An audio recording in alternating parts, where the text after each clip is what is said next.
Sizdə 1970-ci ilin S işarəli 1 senti varsa, əslində çox nadir bir sikkəyə sahib ola bilərsiniz.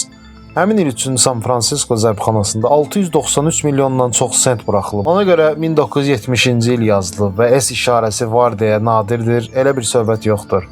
Həmin ildən olan sentinizin nadir olub olmadığını müəyyənləşdirmək üçün lupanın altında və ya telefonunuzun çox güclü kamerası ilə Liberty yazısını yaxınlaşdırın.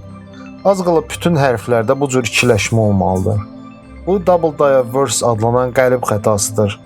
Qəlibdəki yazıların ikiləşməsi nəticəsində ərsəyə gəlib. İkiləşmə eyni zamanda Tanrıya inanırıq, In God We Trust yazısında qabarıq gözə dəyir.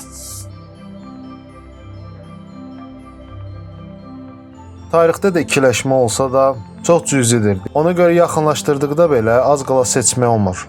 Bu ikiləşmiş qəlib xətalı sent PCGS şirkəti tərəfindən MS65 dərəcəsində sertifikatlaşdırılıb. Yəni dövriyyədə olmamış, az qala mükəmməl vəziyyətdədir. Bu sent noyabrın 13-də Heritage hərrac evində $3120, bizim pulla 5304 manata satılıb.